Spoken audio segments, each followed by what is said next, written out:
Hi everyone, welcome on SMTH.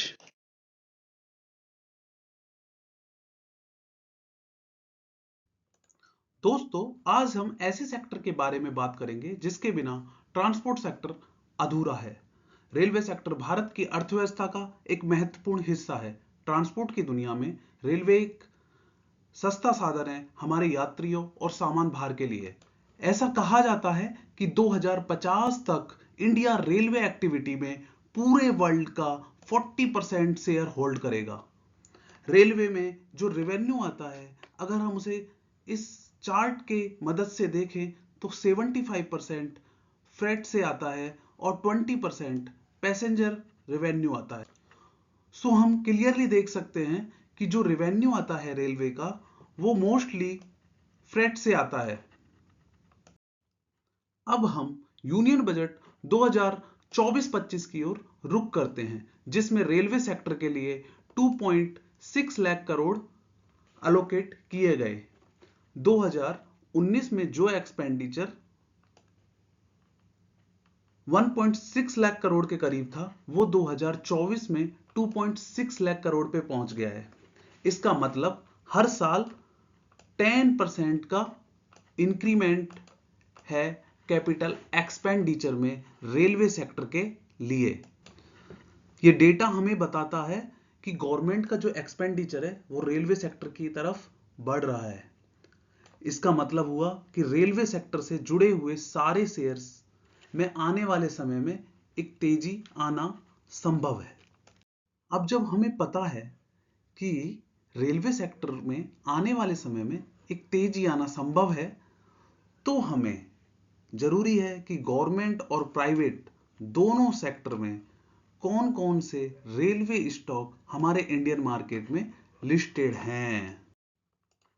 Government sector में listed पहला share है IRCTC, जिसका कोर ऑपरेशन रेलवे टिकटिंग और टूरिज्म से आता है। दूसरा है इरकॉन इंटरनेशनल, जिसका कोर ऑपरेशन इंफ्रास्ट्रक्चर प्रोजेक्ट और कंस्ट्रक्शन तथा इंजीनियरिंग से है।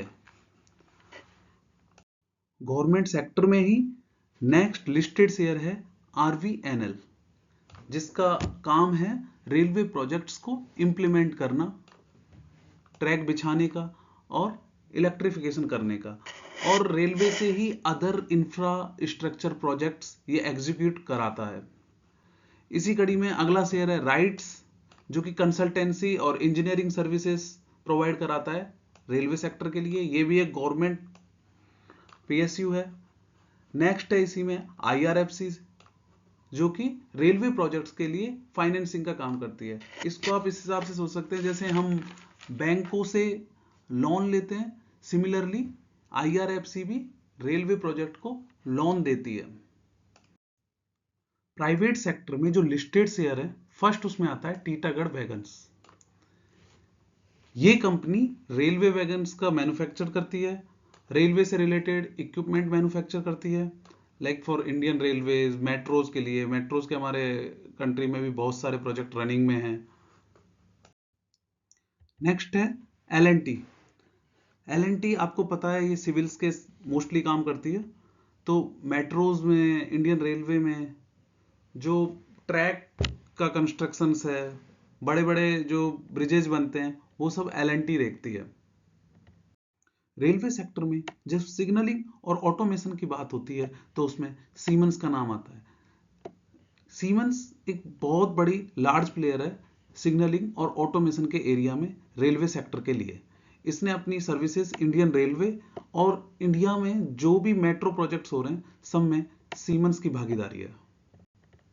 अभी तक हमने प्राइवेट या गवर्नमेंट दोनों सेक्टर्स में जितने भी शेयर्स के बारे में डिस्कशन किया है, रेलवे सेक्टर में तेजी का मतलब है इन शेयर्स में तेजी आना।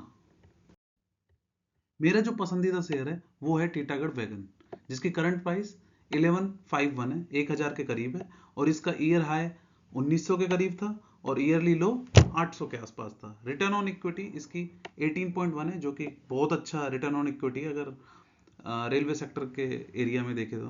प्रोमोटर होल्डिंग इसमें कांस्टेंट है, 2017 से लगभग 40 और 45 के आसपास। FIS की होल्डिंग बढ़ती जा रही है। आप देख सकते हैं 2017 में ये होल्डिंग 4.18 थी, जो कि मार्च 2024 में 17 हो गई, जो कि अच्छा साइन है। DIA की होल्डिंग भी 20% से थोड़ी घटी है, 13% हो गई है। और पब्लिक की जो होल्डिंग है वो काफी हद तक थोड़ी कम हुई है। तो इसी के साथ मैं ये बोलता हूँ कि अगर आपको रेलवे सेक्टर में इन्वेस्ट करना है तो आप इसके बारे में अपनी तरफ से या अपने फाइनेंशियल एडवाइजर से पूछिए कि हम किन किन शेयर्स में इन्वेस्ट कर सकते हैं। अगर हमें रेलवे सेक्टर में जो गवर्नमेंट का बढ़ता हुआ एक्सपेंडिचर है उसका अगर हमारे शेयर्स पे इफेक्ट पड़ेगा ही, वो निश्चित है। सो आप भी अपनी तरफ से एक बार रेलवे सेक्टर में इन शेयर्स पे स्टडी कर सकते हैं और अपने इन्वेस्टेड मनी को इंक्रीज कर सकते हैं स्टडी करके। सो फ्रेंड्स, आज के लिए इतना ही। Stay invested.